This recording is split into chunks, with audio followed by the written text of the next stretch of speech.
alegría de poder continuar con esta serie que empezamos ya hace algunos meses de la carta del apóstol Pablo a los romanos, capítulo a capítulo, versículo a versículo.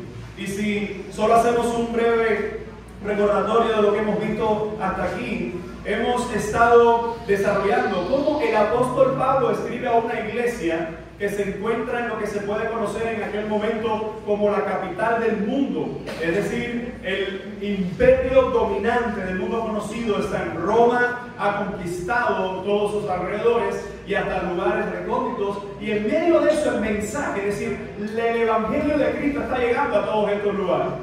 Ya estuvimos desarrollando en el capítulo 1 cuál era la intención de Pablo al escribir esta carta. En los versos 16 y 17 vimos el resumen del Evangelio. Vimos cómo el Evangelio es el poder de Dios para salvación.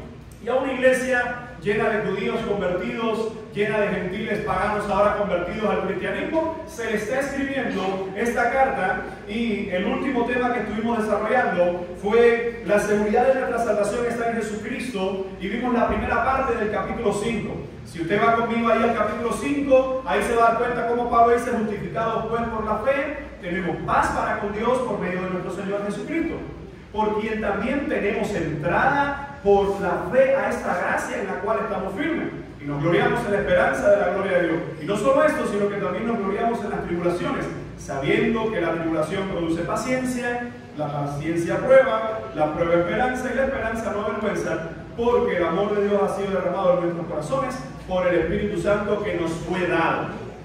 Pablo en los primeros versículos nos está hablando cómo nosotros somos salvos en Cristo, y una vez estando en Cristo, cómo Él nos guarda, cómo Él nos protege, cómo Él pone su amor en nosotros, cómo Él pone su gracia, cómo Él pone su paz. Así que hoy vamos a estar viendo los siguientes versos, y fíjense el bosquejo que hemos preparado para esta siguiente parte. Ya estuvimos desarrollando toda la primera parte, cómo somos justificados por medio de Cristo. Hoy nos vamos a estar concentrando en los versos del 6 al 11, hablando en primer lugar cómo somos amados por medio de Jesucristo, y en segundo lugar cómo somos reconciliados por medio de Jesucristo. Pero antes, yo quisiera hacer una pregunta. ¿Cuántos de los que están acá les gustan las películas románticas? A ver, ¿cuántos? Cursi, mira qué cursi.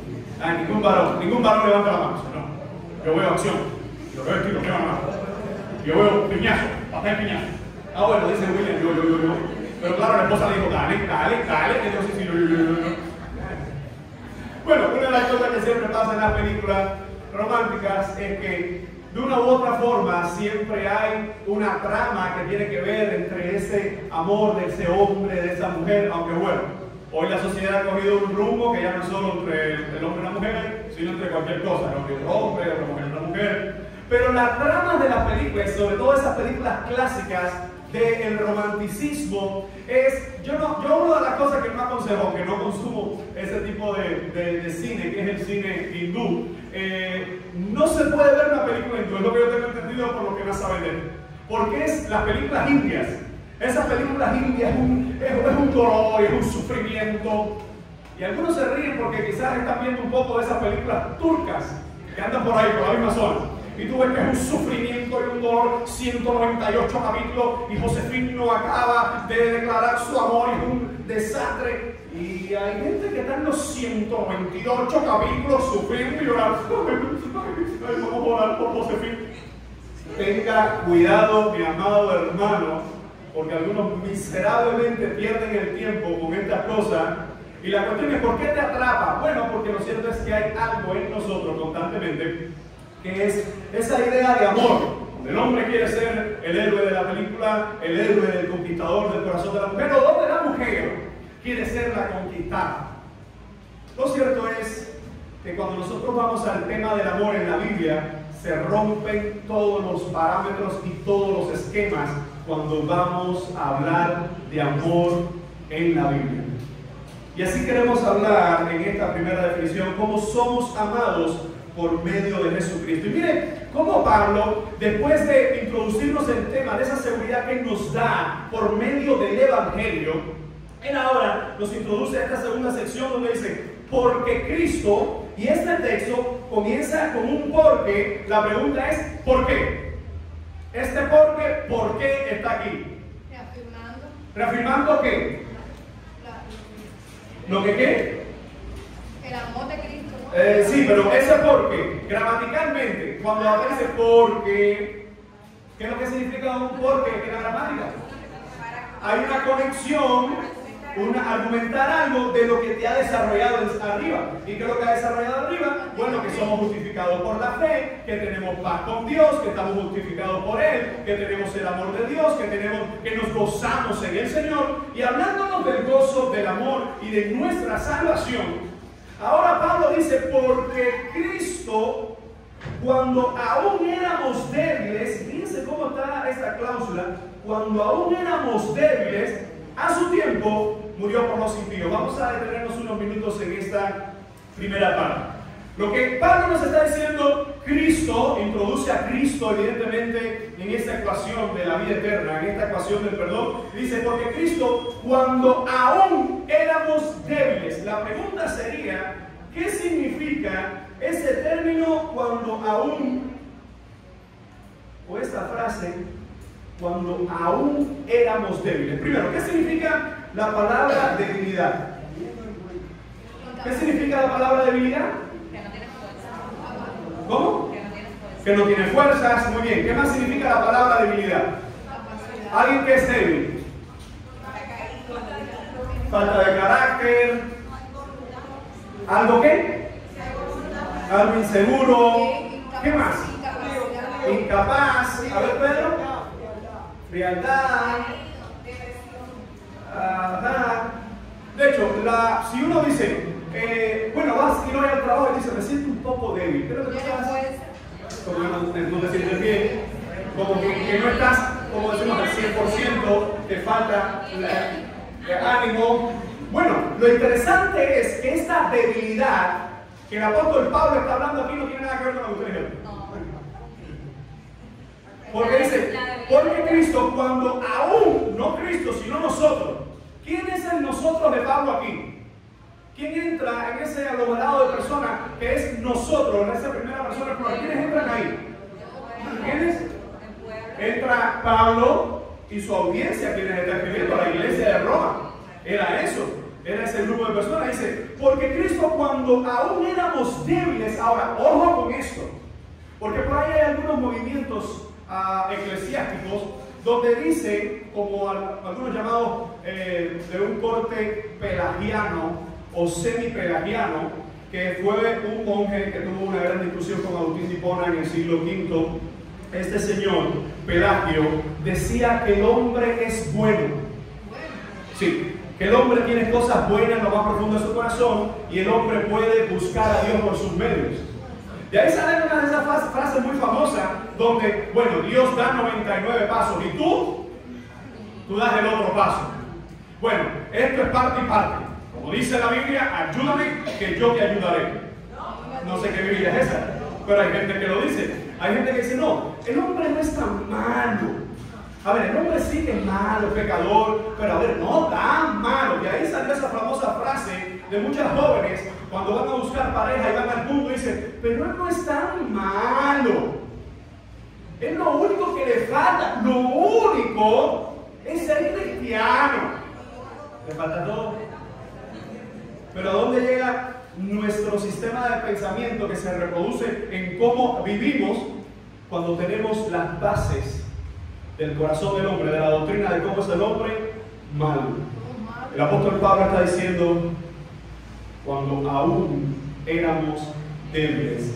Y esa palabra débiles, cuando nosotros buscamos la palabra griega que es de ateneo, ese ateneo o esa idea de ser débil, se usa en diferentes contextos en la Biblia. Por ejemplo, hay momentos donde Pablo le está escribiendo a los corintios y le dice que por algunos haber tomado la cena del Señor indignamente o en práctica pecaminosa, estaban débiles o estaban enfermos, incluso algunos ya habían muerto. Esa debilidad en ese contexto significa la disminución de las capacidades de la persona. Cuando hablamos de debilidad, es cierto que cada uno de los conceptos, la mayoría de los conceptos que ustedes aportaron, tiene que ver con debilidad. Pero la debilidad, cuando se habla de la debilidad del hombre, por una parte, y por otra, se está hablando de la salvación. Por otra parte, se está hablando de la bondad de Dios. Esa debilidad no simplemente es incapacidad. Es decir, el hombre es un poco incapaz, sino que Pablo nos está diciendo, recuerden, el capítulo 5 está antecedido por ¿cuántos capítulos? 4, 3, 2 y 1. Y ese capítulo 4, 3, 2 y 1, el tema general que Pablo viene desarrollando, ¿cuál es? En el capítulo 3, ¿qué es lo que Pablo ha desarrollado completamente? Que el hombre, ¿cómo está? El hombre está muerto, el delito del pecado está totalmente depravado. Hermano, no nos podemos alarmar cuando miramos a nuestro alrededor y vemos el nivel de maldad que nos rodea. Incluso la gente que puede estar en tu trabajo, la gente que puede estar en tu barrio, te ve prosperar o ve algo bueno en ti y dice, mira, dice, pero la misma persona que tú hace 5 días le llevaste un poquito de azúcar, al día siguiente, porque el hombre es malo. Ahora Pablo está diciendo, y hablando en el contexto de la salvación, dice, porque cuando aún éramos débiles, la palabra débil que Pablo está usando aquí se pudiera sustituir por el término teológico que Pelagio lo confundió. Pelagio dijo, el hombre tiene algo bueno. La Biblia dice, nada. Completamente malo es tu corazón y el mío. Así que cuando Pablo dice, cuando aún éramos débiles, él la acabó de desarrollar en el capítulo 1, 2 y 3, que tanto judíos como gentiles todos están perdidos. No hay quien busque a Dios. Nadie quiere iniciar una búsqueda hacia Dios por sí mismo. Que si somos salvos, solamente puede ser por la gracia del Señor. Así que lo que Pablo está diciendo, cuando aún éramos débiles, tú no trates más por tus fuerzas cambiar tu corazón. Mucha gente dice, yo propongo y voy a hacer esto, y yo voy a hacer esto para Dios. ¿Y por qué nunca lo haces? Porque es imposible por tus propios medios, por tu propia fuerza, cambiar algo en tu vida. A menos que Dios se encuentre en esa ecuación, mi amado hermano. Tu vida y la mía seguirá siendo igual de miserable y cada vez peor y peor. Cuando Pablo dice, cuando aún éramos débiles, él está diciendo, esa debilidad en nosotros, evidentemente es muy diferente a la debilidad que Cristo sufrió en aquella cruz. A la debilidad que Cristo en un momento estaba en una barca y se quedó dormido del cansancio. Al hambre que padeció en muchas ocasiones.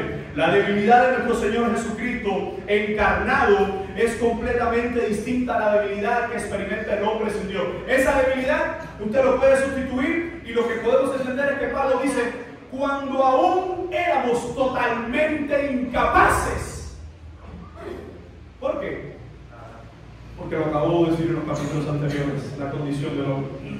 Y me encanta cómo dice entonces Pablo, a su tiempo. ¿Cuántos tienen problemas con el tiempo? ¿Cuántos de nosotros, y yo me incluyo de primero, tenemos problemas con el tiempo? ¿A cuántos no les da el tiempo? ¿A cuántos les ha pasado que dice, hace su programa y esto, y esto, y esto, y esto, y dice, oye, me da el tiempo? Y todos tenemos las mismas 24 horas. Pero hay una cosa, sobre todo ahora, creo que ahora se acerca pronto el cambio de horario, ¿no? ¿Verdad? Y cada vez que vienen estas etapas, yo siempre le oro al Señor y sé, porque la etapa que más me asusta es cuando el reloj se atrasa. Porque ese es el momento donde la mayoría, alguna pieza se quedó dormido y ya llega el culto de casa a las 12 de la mañana, a las 12 del día. Cuando se adelanta no hay problema, porque tú llegues temprano, ¿sabes? Desde las 8 aquí, tranquilo, espera porque no te vas a perder el servicio. El problema es cuando se atrasa, cuando se adelanta el horario. Que mucha gente entonces no llega a tiempo, ¿y qué es lo que hacen muchos? Incluso algunos recordarán, hace algunos años, hubo uno de esos cambios de horario y que no sé cómo, bueno, sí sé cómo, claro, si hablamos de Texas, hablamos de Sastre, ¿verdad? Disculpen los trabajadores de Texas. Pero en Texas, no sé, se le olvidó, a alguien se le olvidó por ahí. Y no adaptaron, es decir, no actualizaron la hora en los teléfonos. Y a todo el mundo lo cogió muy bien. Imagínense ahora buscar radio reloj. Así, el que tenga un radio de eso todavía eso es una reliquia. Pero entonces ahora es buscar por dónde veo el reloj y buscar no sé qué. ¿Por qué? Porque hay un reloj que es el que rige el horario de todos los demás relojes, al menos en nuestra zona horaria o en Cuba. La cuestión de eso es que la mayoría de las veces nuestros tiempos no están sincronizados con el tiempo de Dios. ¿Cómo se puede sincronizar nuestro tiempo con el de Dios? Bueno, es que como tú quieres hacer las cosas, no funciona si no está cronometrado, sincronizado con la voluntad de Dios.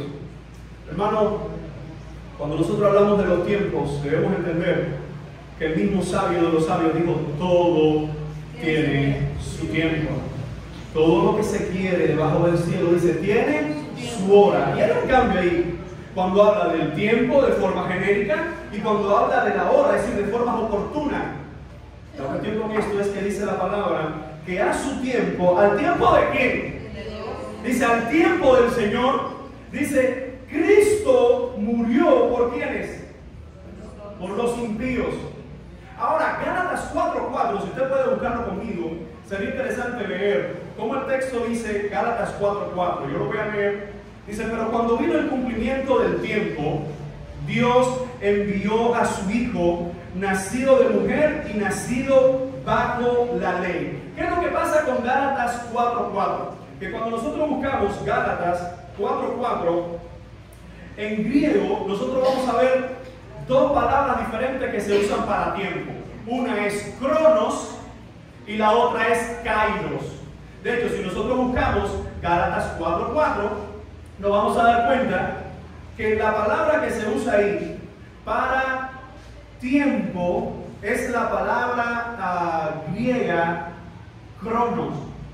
Así que cuando leemos Gálatas 4:4 está diciendo, porque en el cumplimiento del crono, ahora, ¿cómo ven el tiempo los hebreos y también los judíos, que es el idioma que está usando Pablo aquí, el griego? Está diciendo, cuando vino el cumplimiento del crono, es decir, el cumplimiento exacto, hermanos, la Virgen no concibió cuando ella pensó o cuando ella imaginó, no fue que sucedió que bueno, para este tiempo, no, fue en el tiempo exacto de Dios que ella concibió y dio a luz, es decir, todo estaba cronometrado en el cielo. Hermano, eso nos dice a nosotros que Dios no trabaja con chapucería, que Dios no es un Dios como los cubanos, déjalo loco, no que vaya saliendo. Y usted dice, esto es para el mes que viene, esto lo termino ahora el mes que viene, 10 años después. Así que cuando nosotros vemos la palabra que usa Pablo en Gálatas 4:4 es cronos, es decir, tiempo exacto. Pero la palabra que se usa aquí en este texto de Romanos, cuando dice, y a su tiempo murió por nosotros, ese texto griego no es la palabra cronos, sino es la palabra kairos. ¿Qué diferencia puede haber entre una y otra? Bueno, que cuando se habla de kairos, no está especificando una hora específica, sino una temporada, un evento o una oportunidad. Más o menos la idea que nos quiere transmitir, el apóstol, es y en el momento oportuno que Dios determinó. Cristo murió por los impíos. La cuestión es que Pablo está recordando el evento del Calvario. Y en el evento del Calvario vamos a ver cómo la muerte de Cristo, sabemos que hay una discusión teológica que algunos creen que Cristo solo murió por los elegidos. Bueno, este mismo texto nos está hablando de cómo se amplía el panorama y muchos otros también de que Cristo murió por los impíos. La pregunta es, ¿quién clasifica en esta definición de impíos? La palabra impíos en griego es asebes, es alguien literalmente que no tiene piedad. Es alguien literalmente que profana el nombre de Dios con su mente, sus palabras y sus actos. Profana, pisotea, escupe la santidad de Dios. Así que cuando dice que Cristo murió por los impíos, ¿a quiénes Pablo ha declarado que son impíos en los capítulos anteriores? ¿Solo un grupo? Mis amados hermanos, como vimos en capítulos anteriores, como mismo el apóstol Pablo dice que la pecaminosidad ha llegado a todo el mundo, la muerte de Jesucristo se ha propuesto, y escuchen bien, potencialmente, porque yo sé que aunque Él muere por la humanidad y da oportunidad a la humanidad, todos no se van a salvar. Y esto es uno de esos temas que debería alarmarnos a nosotros, porque hay mucha gente que dice, no, más adelante, yo voy a buscar de Dios, pero ahora no, más adelante, cuando sea viejo. Y la pregunta es, ¿quién sabe si mañana se va a levantar respirando? Tú tienes una idea, yo tengo una idea, pero la certeza de cuándo será el último día de nuestras vidas en esta tierra, nadie la tiene. Así que cuando vemos este texto, aun cuando éramos débiles, aun cuando éramos totalmente incapaces, en el momento decidido por el Señor, en el momento oportuno, Cristo murió por los impíos. Y la idea de morir por los impíos es que, recordemos que es el mismo Dios en el Antiguo Testamento que declara y desarrolla la idea de cómo se va a limpiar el pecado de los impíos. Y le da la ley a Moisés y da los sacrificios. Y dice que por el derramamiento de la sangre de ese cordero, pues esa sangre va a limpiar al pueblo de sus pecados. Y cuando el sacerdote tenía que ofrecer, él tenía que ofrecer por él, porque él era igual de pecador. Él necesitaba también la santidad del Señor en su vida. Él ofrecía por él, por su familia, y después también ofrecía por el pueblo. Así que cuando nosotros vemos esta idea del apóstol Pablo, está escribiendo a un grupo de personas que algunos pudieran pensar que por estar viviendo en la capital del mundo conocido, pueden tener prerrogativas y pueden tener privilegios más que otros. Recordemos que la ciudadanía romana era el mayor privilegio que se podía tener en Roma y en todos sus países conquistados, porque era visa abierta a todo lugar. Incluso el trato contigo era diferente, los precios contigo eran diferentes, y la forma de los castigos hasta ese punto, de la forma penal de tratarte a ti, era diferente si eras ciudadano romano. Pero aún así, lo que Pablo está diciendo, Cristo, aún cuando éramos totalmente incapaces, murió por los impíos. En otras palabras, Pablo está introduciendo la humanidad que de ninguna forma puede ser capaz de buscar al Señor. La humanidad que de ninguna forma puede iniciar algo bueno hacia Dios. Hermano, si tú has iniciado algo bueno en tu vida, solo puedes reconocer que eso ha sido en respuesta a lo que Dios te ha dado en su gracia. No hay nada bueno en nosotros que no venga primero de Él. Así que cuando Pablo está usando este término en el verso 7, él dice ciertamente.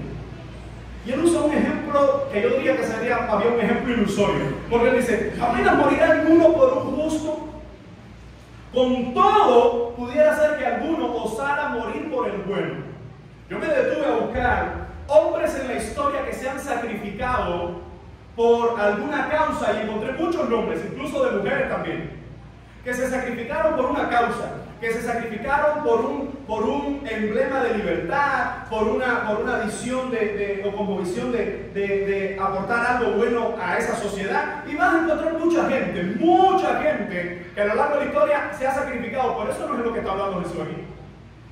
Lo que está hablando Jesús aquí, una vez más, es en el marco de que, como Cristo murió por los impíos, Pablo dice, pudiera ser que alguien muriera por un justo. Pablo no está hablando de que un hombre se sacrifique por otro, sino que un hombre, así como Cristo dio provisión, dio oportunidad a la humanidad, pudiera ser alguien que ocupara el puesto de Cristo para morir por alguien más. Dice, bueno, quizás apareciera alguien que quisiera morir por uno bueno. Yo te lo voy a poner de esta forma y verás que rápido tú me respondes que sí. Dios no lo permita, pero si tú tuvieras una situación en que se te diera la oportunidad de dar la vida por uno de tus hijos para salvarlo, ¿tú no lo harías? Yo sin pensarlo. Pero ese no es el sacrificio que está hablando Jesús aquí. El sacrificio que está hablando Jesús aquí dice, no hay buenos. ¿Qué fue lo que él dijo en el capítulo 3, versículo 10? Como está escrito, no hay justo ni aún uno. Así que Pablo sigue esa línea, donde entonces nos está diciendo, ciertamente apenas morirá alguno por un justo. Pero tú y yo sabemos, porque él lo mencionó hace unos segundos, que no hay ni un solo justo. Así que es probablemente esa idea donde uno dice, Pablo, lo que simplemente estás diciendo es que Cristo muera por los impíos es la única vía, es el único medio de que podemos tener salvación, porque no existe en la humanidad alguien que usando la forma o el medio de gracia pueda morir por otros y otorgarle salvación. Amados hermanos, a cada rato hay muchos de esos locos que aparecen por las redes sociales, que son el Cristo, que son los últimos sanadores, que son los últimos que traen la verdad. Tenga cuidado cuando usted escucha de alguien o de un lugar que lo que se promueve desde su púlpito, cuando lo que se promueve no es la palabra de Dios, usted tiene que huir de ese lugar, porque eso no es una casa de Dios, eso es una cueva de ladrones. Cuando en la casa del Señor, en el culto congregacional, se busca más el show y el espectáculo y no que Cristo sea entronizado en su palabra, predicado fielmente, que el cuerpo de los santos le alabe, le bendiga, ser edificado por medio de la oración, por medio de la comunión de los santos, de la cena del Señor. Cuando eso no es el objetivo de una iglesia local, eso es una cueva de ladrones. No existe nadie que pueda ni sacrificarse por ti. Y aunque existiera alguien dispuesto, sería en vano. Sería un pecador muriendo por otro pecador. Así que lo que el apóstol nos está diciendo, pudiera ser que alguno, ejemplo hipotético, osara morir por el bueno, pero aún así esa osadía que se queda en un deseo no sería satisfactorio. Mientras lo que Pablo nos ha dicho, que Cristo, ¿qué nos dijo? Que Él murió por los impíos. Así que sigue el versículo 8. Más Dios muestra, me encanta, hermana, este texto. ¿Por qué ese más Dios? ¿Qué entienden ustedes por esa cláusula más? Más. Además. Sí, pero no es tanto además. Más un pero. Que se sustituye por un pero. Es decir, ¿cuál es el pero? ¿Cuál es el contraste? Veamos la idea, la línea de pensamiento. En el verso 6, que dice Pablo, Cristo, cuando aún éramos totalmente incapaces, murió por los impíos. Quizás alguien quisiera morir, tuviera la osadía de morir por un bueno, pero aún así eso es imposible. Dice, más Dios. ¿A quién ha vuelto Pablo a la ecuación? Después de hablar del hombre intentando sacrificarse por el hombre, vuelvo además a Dios. Se trata de Dios, hermano. La vida eterna se trata de Dios. Tú y yo podemos poner vista en los hombres, pero los hombres fallan. Tú y yo fallamos. ¿Sabe por qué? Porque nuestra meta es Jesucristo, no nosotros mismos. Así que lo que Pablo nos está diciendo, más Dios muestra su amor para con nosotros, en que siendo, vuelve de nuevo. Aquí arriba dice, cuando aún éramos débiles, y que dice aquí abajo, siendo aún pecadores. ¿Qué significa la palabra pecador? ¿Qué significa? ¿Qué significa la palabra pecado? Vamos a ponerlo acá abajo.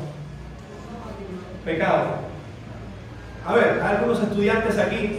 ¿Cuál es la palabra genérica para pecado en todo el Nuevo Testamento, en griego? Hamartía. Hamartía. Ese hamartía, ¿qué significa Nancy? Errar al blanco a propósito. Y este concepto es tan básico, pero tan importante, porque hay mucha gente que dice, yo no sé, yo cometí este pecado, pero no era yo no quería hacerlo, ay, no sé cómo quedé embarazada, ay, pero él no estábamos casados, yo no sé cómo hice esto, no sé cómo me robé esto, pero yo no sé cómo este chisme salió. No sabes, eres doble pecador, porque además de cometer el pecado eres mentiroso.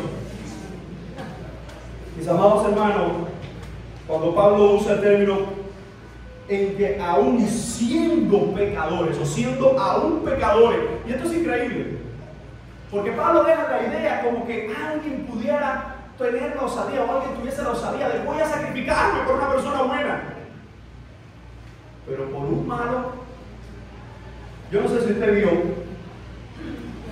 esta semana, una de esas cosas que se vuelve viral a cada rato, es una ucraniana llamada Irina, que estaba en un metro en Charlotte, y mientras ella se sienta, el video se hizo viral, ella se sienta, una jovencita que estaba huyendo de la guerra en Ucrania.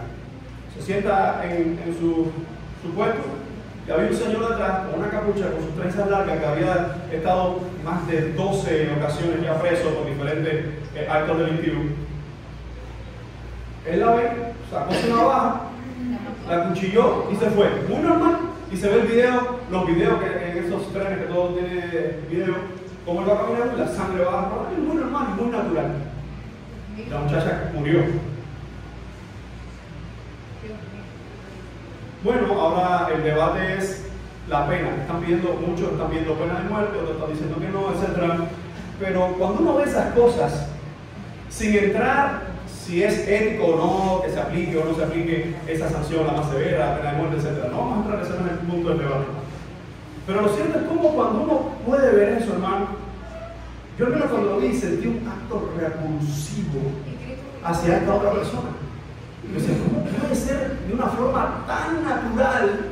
Estar sentado, se sentó aquí y pum, sacaste la navaja y la cuchillaste ahí mismo, y cayó, duró unos minutos, se desangró y murió la joven ahí. ¿Cómo es posible que alguien pueda hacer eso de una forma abierta? Y yo estoy hablando de algo que se volvió viral. Todavía tú y yo sabemos que hay cosas más horrorosas. Pero aquí no te viene el punto. Yo no sería capaz, yo no voy a decir ahora el juicio que yo creo que debería llevar esa persona. Pero si alguien dice, muy bien, ¿quién quiere usar el lugar de esta persona, de ese asesino? Ni por mi mente pasaría ponerme en el lugar de él. Y no es porque yo considere que yo soy bueno y perfecto, pero no, que le den el castigo que merezca en el lugar que lo vayan a ejercer, que sea justo. Pero nadie, en su sano juicio al menos, decide tomar la decisión de yo voy a sacrificarme en su lugar. Pero amados hermanos, dice Pablo, en que siendo aún pecadores, siendo aún mentirosos, ladrones, fornicarios, chismosos, y todo el cúmulo de pecados que se pueda decir en este momento, dice, Cristo murió por nosotros. Pablo pasa de que Cristo muere por los impíos, en mi opinión, hablando de esa posibilidad para todo el mundo, y ahora se centra en los salvos que él está dirigiendo la carta. Y dice, Cristo murió por nosotros. Él terminó de decir que él ha muerto por todos los impíos en este mundo, pero ahora está enfocando evidentemente en aquellos que están profesando fe para salvación. Y dice, Cristo murió por nosotros, no cuando éramos buenos, porque nunca lo hemos sido. No cuando nos convertimos en buenos en Él o santos en Él, sino que siendo abominables. Muchos de los que están aquí, yo estoy casi seguro que maldijeron a Dios antes de conocerlo. Muchos de los que están aquí es muy probable que se burlaron de cristianos antes de ser cristianos. Muchos de los que están aquí se burlaron de una estupidez. A ver, alguien que está aquí dijo, eso es perder el tiempo. Alguien de los que dijo, eso es perder el tiempo. Alguien dijo, pero alguien tan loco, ¿verdad? Tiene que ser para perder el tiempo. ¿Por qué razón? Porque cuando uno ve el cristianismo y lo ve sin Cristo, es decir, sin ser consumidor, sin ser salvo por la gracia, tú lo ves como lo ve cualquier persona no creyente. Una pérdida de tiempo, una tontería. Mas ahora dice Pablo, mas Dios muestra su amor para con nosotros, porque siendo aún pecadores, Cristo murió por nosotros. Y ahí es donde yo quiero que nosotros podamos entender ese amor del Señor. Hermano, entendemos esta frase: somos amados por medio de Jesucristo. El amor de los hombres tiene condiciones, ¿sí o no?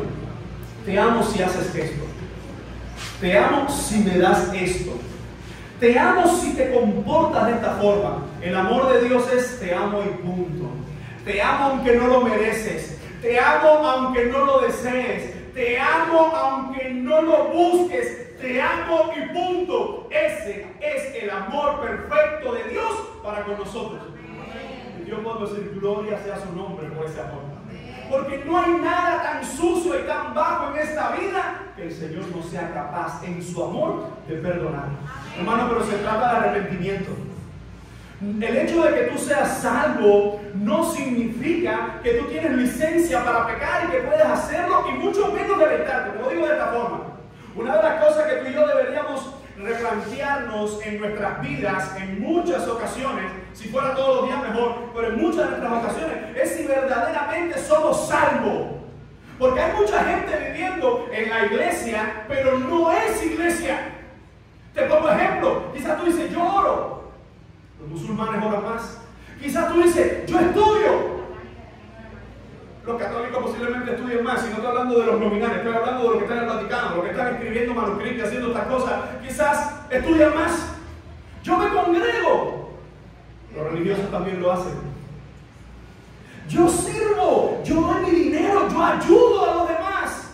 Hay mucha gente que lo hace más que tú, y en mayores cantidades y mayores porciones. ¿Somos verdaderamente salvos? Si tú mueres hoy, ¿tienes totalmente la garantía de que vas al cielo?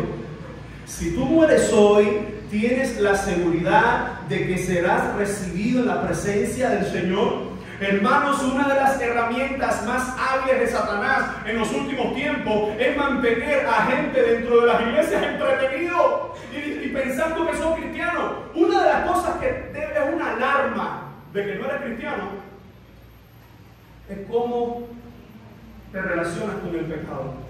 Y no con el pecado ajeno, sino con tu propio pecado. Cuando tu corazón y tu mente no te acusan, no provoca algo contrario en ti, cuando le estás fallando a Dios, tú, escucha bien cómo decir, no eres creyente. La gente se ha involucrado en muchos púlpitos que han quitado el evangelio, se han quedado animando a las personas a ser mejores pecadores. ¿Qué es lo que es animar a alguien a ser mejor pecador? Cuando no se predica la santidad, cuando no se predica la Biblia, cuando no se predica la cruz del Calvario, cuando no se predica arrepentimiento, lo que es ese lugar se vuelve un club social donde nos animamos a pecar mejor, pero pecar. Ser amado por Dios, ser amado por Dios, no solamente ser perdonado, ser amado por Dios es tener el privilegio de experimentar arrepentimiento en nuestras vidas. Cuando amas a Dios, el dolor de tu corazón será una de esas marcas constantes porque quieres agradar a Dios. Hermano, no conozco a nadie que quiera agradar a Dios y está contento con su pecado. Alguien me decía hace un tiempo, no, Dios me está llamando al ministerio, pero estoy en fornicación con mi pareja y yo sé que Dios me está llamando, sí, pero primero Dios te llama a la salvación. Segundo, Dios te llama a la santidad, está en esa salvación. Él te llama a servirle, pero antes de servirle, Él quiere que tu corazón sea íntegro, hermano. Y esto no es para que todos digamos, oh, qué perfectos somos, no. Pero el perfecto amor de Dios elimina, rechaza nuestras imperfecciones. Una cosa es luchar contra el pecado y otra es deleitarse en el pecado. Una de las marcas que tenemos de que somos salvos es el testimonio del Espíritu.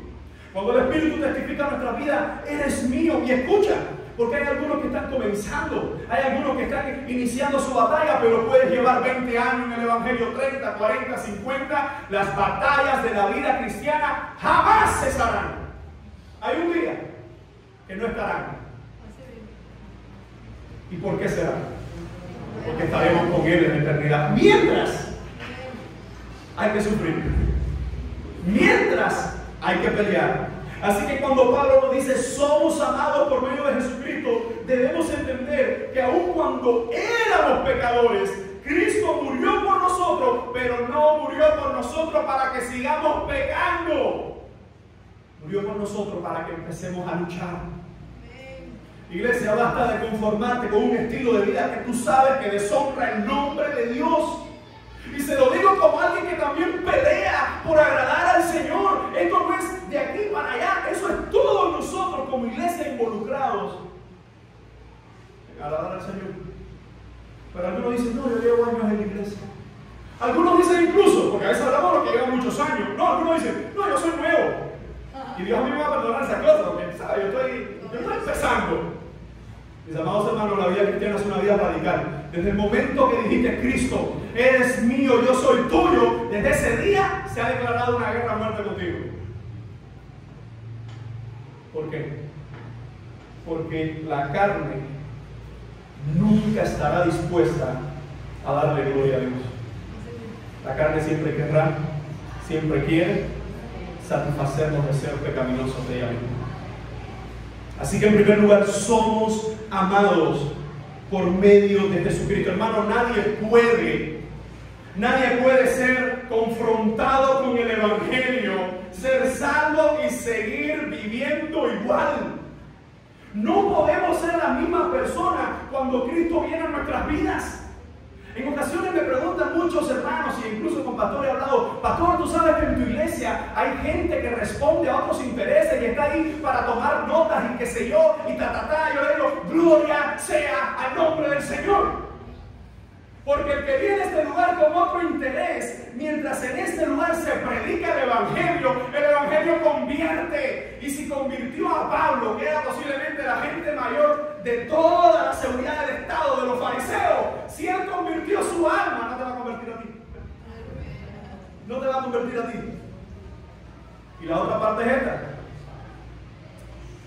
el que está en la iglesia del Señor para provocar divisiones, el que está en la iglesia del Señor para crear daño, ay de su vida por el fuego eterno de espanto que le espera. ¿Por qué razón? Porque solo para los que somos amados, en otras palabras, solo para los que le experimentamos ese amor en salvación y perdón, es la vida eterna, hermano. Así que después de ver este término, somos amados por medio de Jesucristo, quisiera hablar de la última sección que Pablo nos da en los versos del 9 al 11. Somos reconciliados por medio de Jesucristo. Miren cómo dice el texto: pues mucho más. Pues mucho más de qué. Vamos al versículo anterior. Mas Dios muestra su amor para con nosotros en que, siendo aún pecadores, Cristo murió por nosotros. Dice ahora: pues mucho más de qué. Mucho más de que yo era pecador y Él murió por mí. Sí, hay mucho más que eso. Hay mucha gente que se escucha el Evangelio, dice: Cristo murió por ti, hay oportunidad de salvación para ti. Ah, qué bueno. Pero sigue en su pecado. Cristo es perdonador, Él es misericordioso. Ah, qué interesante. Por eso es que hay mucha gente que dice: tú sabes que esto es una vida bonita, Esto no es una vida bonita. El que dice: no, esto del Evangelio, esto es un mundo, una cosita así agradable, como que, oye, todo el mundo sano. Bien sanaco tú eres si tú crees que todo el mundo sano. Este es un mundo donde estamos siendo salvos o somos salvos por Cristo, pero estamos en una batalla constante contra el pecado. Y no contra el pecado solo de la sociedad, contra el principal y mayor enemigo. Satanás no, yo creo que ese, me parece, humildemente hablando, ese está en segundo lugar, con nuestra propia carne. Con nuestra propia carne. Satanás no puede estar en todos los lugares a la vez, esto lo hemos dicho tantas veces. Satanás está solo en un lugar, él no puede estar en dos, porque él no es omnipresente. Eso es un atributo intransferible de la Trinidad. Y hay veces, esos cristianos por ahí que le echan la culpa a Satanás por una tribu por allá, por no sé qué lado, y su carne pecaminosa no quiere orar. Ay, espíritu de sueño. ¿Qué espíritu de sueño? Eso no es espíritu de sueño. Eso es que tu cuerpo no quiere orar y no le da sueño para ver algo, una película, una serie, no sé, algo, pero sí le da sueño cuando se trata de las cosas espirituales. Mis amados hermanos, dice Pablo: pues mucho más que esta hermosa y gran verdad de que Cristo murió por nosotros. Él dice: pues mucho más, estando ya justificado. ¿Qué significa estar justificado en su sangre? ¿Qué significa ese término justificado? Justificado que ya eximido de... No es lo mismo el término justificado que la justificación que a la gente le encanta. Incluso recuerdo hace muchos años que escuché de alguien que decía: la justificación es la prostitución del carácter. Sí. La justificación es la prostitución del carácter. Es cierto que la frase es poderosa, pero el que me lo decía no tenía un carácter más bien, no sé si se puede decir esta palabra, un poco prostituido, el carácter. Porque decía una cosa y hacía otra. El punto es este, mis amados hermanos. El apóstol dice: pues mucho más, estando ya justificados en su sangre. Pablo ha hablado del término justificación en los versículos anteriores. Él ya ha introducido la doctrina de la justificación. Esto es importante. No podemos ser justificados. A ver, primero, para nosotros poder entender el amor de Dios, para nosotros poder entender la condición de nuestro corazón, la condición de Dios, tenemos primero que entender de qué Dios nos salva. Hay gente que increíblemente se cree que son buenos. Dice, no, sí, a ver, la gente a mí me ha dicho, pastor, yo soy mejor que mucha de la gente que está en tu iglesia. Yo le digo, bueno, y hasta posiblemente está mejor que yo. No, pero sí, yo sí te puedo decir que soy mejor que mucha de la gente que está en la iglesia. Le digo, bueno, si tú te refieres a la gente que está en la iglesia y todavía no se ha convertido, sí, es probable que entre impiedad tú seas un impío un poquito mejor. Si es que se permite el término. Pero mis amados hermanos, la pregunta es, ¿de qué nos justifica el Señor? ¿De qué nos justifica el Señor? La idea de justificación, hablamos en algún momento que la justicia de Dios son los méritos de Cristo puestos en el hombre.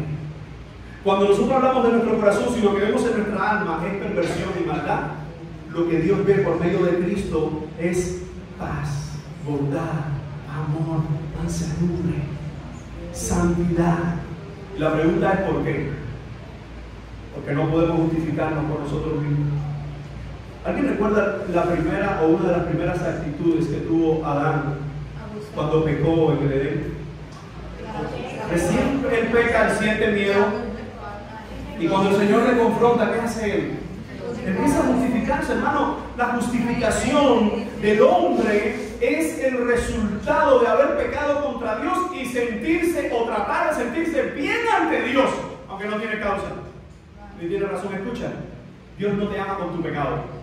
Uno dice, no, Dios me ama con mi pecado. No, Dios no te ama con tu pecado. Y es lo que vamos a ver en estos versículos. Dios no te ama con tu pecado. Pero a pesar de ser pecador, Él te perdona y te exige, demanda de ti que te alejes de tu pecado.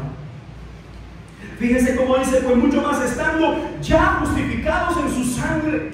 Para un hebreo, si quería tener su mente y su corazón tranquilo en cuanto a su fe, él sabía que necesitaba que un cordero se sacrificara, o 2 palominos, o dependiendo de sus entradas, lo que podía ofrecer. Pero para un hebreo, estar en paz con Dios, él sabía que se tenía que derramar sangre, y no de cualquier cordero, no de cualquier animal. Y Pablo está introduciendo, o recordando más bien, la idea de que solamente en el Antiguo Testamento se podía ser justificado. La idea de justificación involucra muchas más palabras que tienen que ver con teología, pero de una forma sencilla. Justificado es que Dios te mire y pueda decir, ese es amado. Justificado es que Dios te mire, que Dios te pueda pensar en nosotros y pueda decir, es mi hijo. Justificado es el calificativo que nosotros recibimos solamente por medio de Jesucristo. Por eso Pablo dice, pero mucho más estando ya justificados en su sangre. ¿Cómo podemos ser nosotros justificados en la sangre? Porque si hace unos minutos puse en duda para algunos su salvación, ¿cómo puede ser justificado? Creer en el Señor Jesucristo. ¿Pero qué es creer? Porque yo creí en San Lázaro. No, eso no era un creer. Eso era una confianza histórica, eso era una confianza humana. El creer en Dios solamente es posible por medio de Cristo. Y es sostenido por medio de su Espíritu Santo. Así que si nosotros pensamos en la condición que Pablo dice, estando ya justificados en su sangre. Hermanos, la sangre de aquel cordero fue derramada una sola vez. A diferencia de los hebreos en el Antiguo Testamento y hasta que Jesús viene en la primera parte del Nuevo Testamento, esa sangre se derramaba todos los años. Pero incluso de año a año, de sacrificio a sacrificio, en los intermedios, ¿tú crees que ellos no pecaban igual que nosotros? ¿Qué hacían? Bueno, tenían ciertos recursos para buscar también el perdón del Señor. Y todo tenía que ver con el lugar santo y que se ofreciera sacrificio. Mis amados hermanos, la sangre de Jesucristo derramada en aquella cruz no solo nos ha dado salvación, sino que en esa salvación nos mantiene seguros. ¿Sabes? Si yo muero hoy, sé que voy al cielo, no porque estoy confiando en lo que yo hago, sino porque estoy confiando en lo que Él hace en mí. La seguridad de nuestra salvación está en quién ponemos nuestra fe.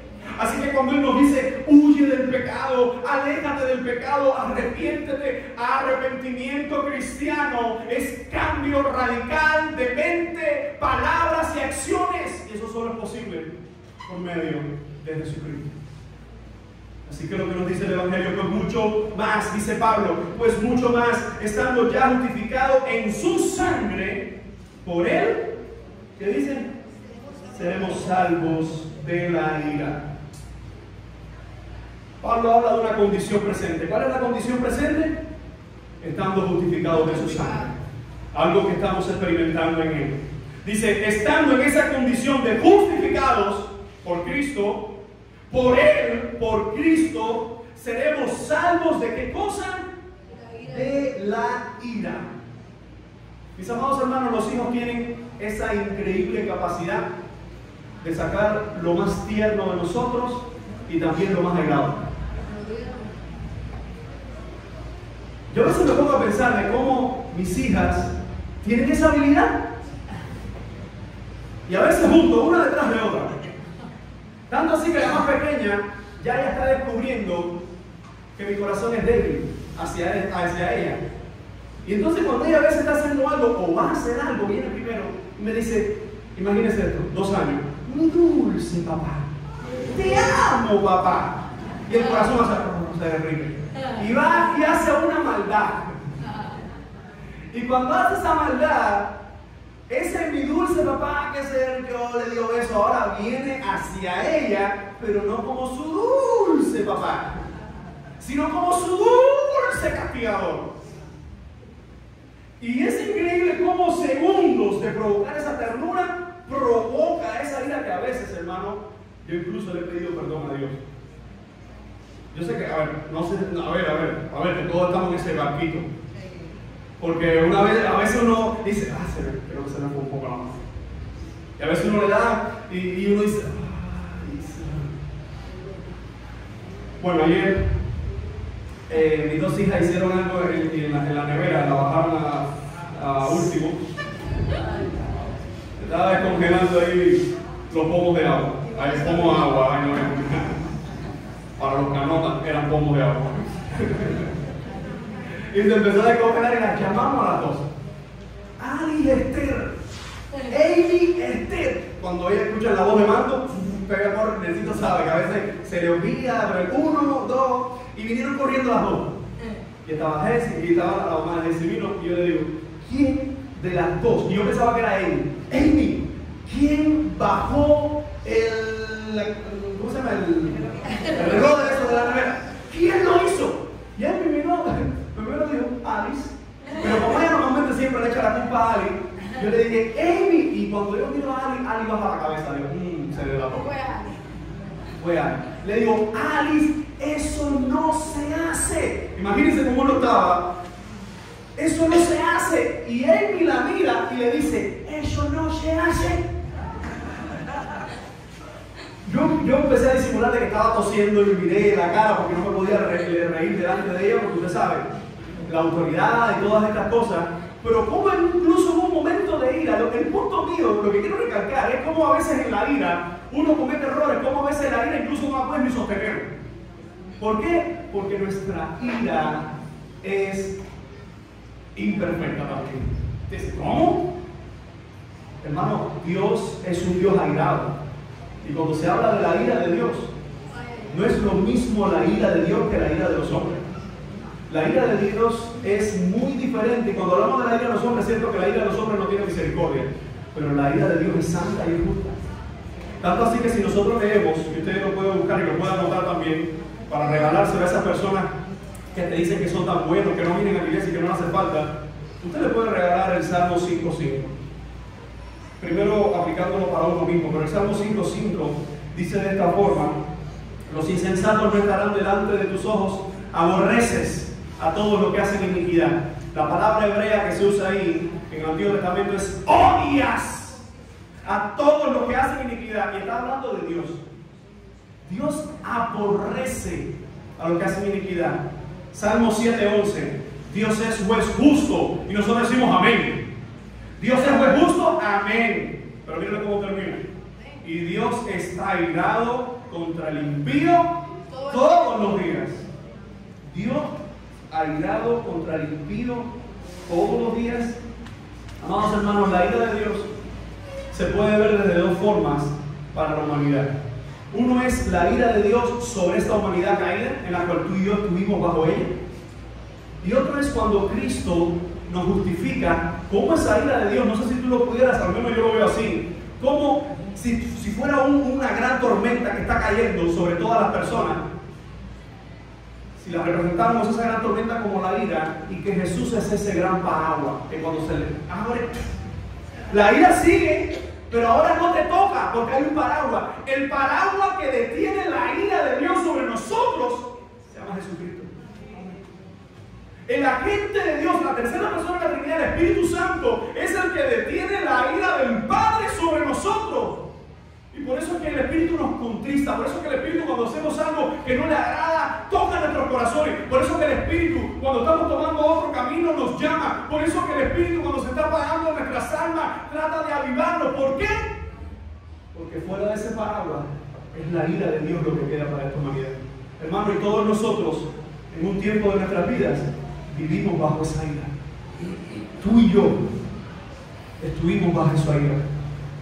Por eso es que nuestra seguridad solamente está en Jesucristo. Fuera de Jesucristo, lo que queda es ira y condenación. Tanto así que Pablo dice, estando ya justificados en su sangre, por él seremos salvos de la ira. Y si vemos la ira en este tiempo, también hay que reconocer que viene una ira mayor, y es la ira de los últimos días, o la ira que se ha llamado escatológica. ¿Cuál es esa ira? Cuando el Señor venga por su iglesia, cuando el Señor venga por los suyos. Porque eso, aunque uno se levanta todos los días, si no, uno nunca se levanta, o casi nunca se levanta pensando, ¿qué día me voy a morir? ¿O cuándo vendrá el Señor? La iglesia del primer siglo, una de las frases con las que se despedían, además de gracia y paz del Señor, que Pablo la introdujo en las iglesias, o fue uno de los que la introdujo, Maranatha. La iglesia se saludaba o se despedía, Maranatha, el Señor viene otra vez. Hermanos, no olvidemos que Jesucristo viene otra vez por su iglesia. Cuando nosotros pensamos en esta idea, seremos salvos de la ira. El hombre no imagina, tenemos un físico acá y matemático, el hombre no imagina, ni el 0.00000 y añade unos cuantos ceros de allá, 0.1% de lo que es la ira de Dios. ¿Por qué estamos convencidos de eso? Porque si el hombre sencillamente tuviera una idea panorámica de lo que es la ira de Dios, ¿a dónde correría? Correría humillado por salvación a Jesucristo. Por eso que decía anteriormente, nosotros necesitamos saber quiénes éramos en Cristo, de dónde Él nos sacó, de dónde Él nos libró en el futuro. Porque hay un lago de fuego y azufre. Y aunque algunas religiones, como el adventismo del séptimo día y otras, han tratado de quitar eso de la ecuación y de la Biblia, sigue en la Biblia el mensaje que el lago de fuego y azufre ha sido preparado para Satanás y sus demonios y todos los que niegan el nombre del Señor. Amados hermanos, esto no es un cuento de miedo, esto es un cuento de esperanza. ¿Por qué? Porque Pablo ahora le está hablando a quienes, a los salvos. Cuando los salvos en Cristo escuchan estos temas de infierno, lago de fuego y azufre, condenación eterna, juicio venidero, nosotros decimos, gracias Señor porque de todo eso me salvaste.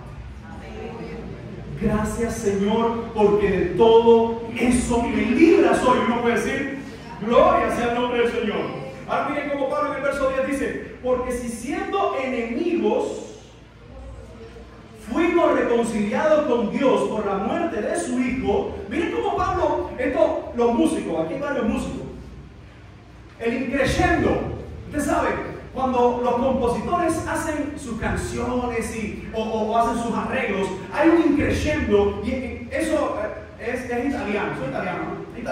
Ese increyendo es como que va subiendo en la intensidad, va subiendo, ¿verdad?, en los arreglos, va subiendo, y usted siente como literalmente eso va subiendo la música, va subiendo, no necesariamente la tonalidad, por ahí estoy cerca, ¿no? Estoy cerca. Entonces, ese increyendo parece ser como que Pablo lo está usando aquí. Porque esto es un increyendo, esto es de menos a más. Miren cuál es el menos. Porque si siendo Porque si siendo pecadores Él nos perdonó, porque si siendo enemigos Él nos amó, miren ahora el crescendo, miren lo más grande del verso. Mucho más, estando reconciliados, seremos salvos por su vida. Hermano, esto se llama seguridad de salvación. Si era enemigo y Él me reconcilió, hoy siendo salvo, Él me guardará. Y ojo con esto. Porque algunos han llevado esto a un extremo, y es un extremo herético y pecaminoso. Como Él me salvó, no importa lo que pase, Él me salvó. Eso no lo dice un salvo. El verdadero salvo cada vez más cuida, guarda su salvación con temor y temblor porque quiere agradar a Dios. Pero no necesariamente porque uno comete un error y dice, ¡ay, me fui al infierno! No. Seguridad de salvación significa que siempre que estemos aferrados a Cristo, amando a Cristo, sirviendo a Cristo, siguiendo a Cristo, es imposible perderse, escucha bien, estando en relación con Cristo. No te sueltes, no te alejes, porque no quisiera estar en tu pellejo de lo que pudiera acontecer. Así que la palabra del Señor, si siendo enemigos fuimos reconciliados con Dios por la muerte de su Hijo, mucho más estando reconciliados seremos salvos por su vida. En la cruz del Calvario Él nos salvó, en la cruz del Calvario Él nos perdonó. El día que confesamos a Cristo se hizo real, eficaz esa propuesta de salvación. Pero hoy tenemos que seguir peleando la vida cristiana. Esto es una guerra, hermano. Estamos en una guerra espiritual que si queremos agradar al Señor, independientemente en qué etapa de tu vida estés, si comenzando, en el medio, al final, en la etapa que sea, es una batalla de todos los días. No para ser salvos, sino para seguir aferrados al Dios que nos salva, sino para seguir aferrados al Dios que nos perdona, sino para seguir aferrados al Dios que ha dado vida y vida eterna. Así que el apóstol Pablo, después de dar esa declaración increyendo de menos a más, si éramos enemigos fuimos reconciliados, siendo reconciliados recordemos que vamos a ser salvos porque Él vive. Y Cari canta una de estos signos muy hermosos, porque Él vive, viviré mañana. Porque Cristo vive es que yo vivo, y porque Él resucitó, yo resucitaré con Él. Él es la promesa de que no me va a abandonar. ¿Alguien puede decir amén? Y fíjense cómo el apóstol termina este verso. Y no solo esto, es como que Pablo está hablando y cada vez está dando más promesas y más promesas, pero Él murió por nosotros. Pero mucho más, también nos reconcilia. Pero no solo esto, mucho más. ¿Hay más? Sí. Para los salvos en Jesucristo hay más y más bendiciones en Jesucristo. Fuera de Él no. Contra Él no, pero en Él hay más y más bendiciones. Fíjense cómo dice, y no solo esto, como si ya esto fuera poco, sino que también nos gloriamos en Dios por el Señor nuestro Jesucristo, por quien hemos recibido ahora la reconciliación. Cuando somos salvos, algo provoca eso en nuestra vida. Una persona que se mantiene inerte o se mantiene igual, haciendo las mismas cosas, teniendo las mismas prácticas, una vez que dice que vino a Cristo, escucha, hermano, hay mucha gente que puede estar en la iglesia pero todavía no haberse convertido. Y no pienses en otro, piensa en ti. Piensa en ti. Hay mucha gente que puede estar en la congregación y pensar que es salvo y estarse dirigiendo a las calderas del infierno. Pablo dice, sino que también nos gloriamos en Dios por el Señor nuestro Jesucristo, por quien hemos recibido ahora la reconciliación. Pablo dice, y lo que provoca la reconciliación en nosotros, ¿qué cosa es? Gloriarnos en el nombre del Señor. Dice Samuel Pérez Villos en su comentario a este texto, la reconciliación es potencial en cuanto a que alcanza a todo el mundo y permite el mensaje de salvación por gracia. Dice este autor, algo que nosotros queremos. Y es virtual, esto es eficaz para quienes creen y son santos de la ira. No puede discutirse el hecho de que hay dos aspectos en la reconciliación. Por una parte, Dios, dice Samuel Pérez, lleva a cabo una obra de alcance universal en su amor hacia el mundo. Por otro, la obra llevada a cabo es eficaz para el creyente en el momento en que cree. Te lo resumo de esta forma. Dios ha dado oportunidad de salvación a la humanidad, pero solo los que hemos creído seremos salvos del infierno, salvos de la ira y salvos del juicio eterno. Dice el apóstol, y no solo esto, sino que también nos gloriamos en Dios por el Señor nuestro Jesucristo, por quien hemos recibido ahora la reconciliación. Así que terminamos con esta porción de esta forma, hermano. El capítulo 5, desde los versos del 1 al 11, nos enseña que somos salvos por medio de Jesucristo. Nos enseña que somos justificados por medio de Cristo.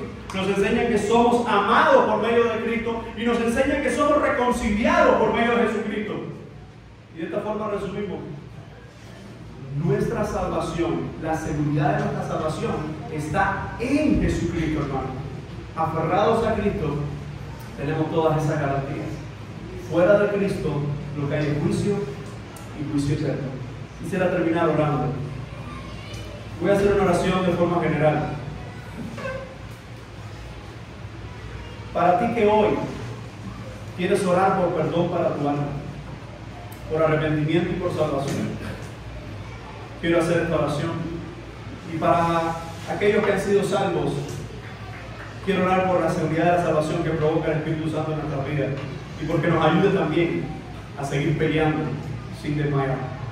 Voy a hacer estas dos oraciones. Señor, en esta hora te pedimos por aquellos que hoy necesitan confesar, Señor, ante ti, no ante nosotros, sino ante ti, sus pecados y reconocer que solamente en ti hay salvación.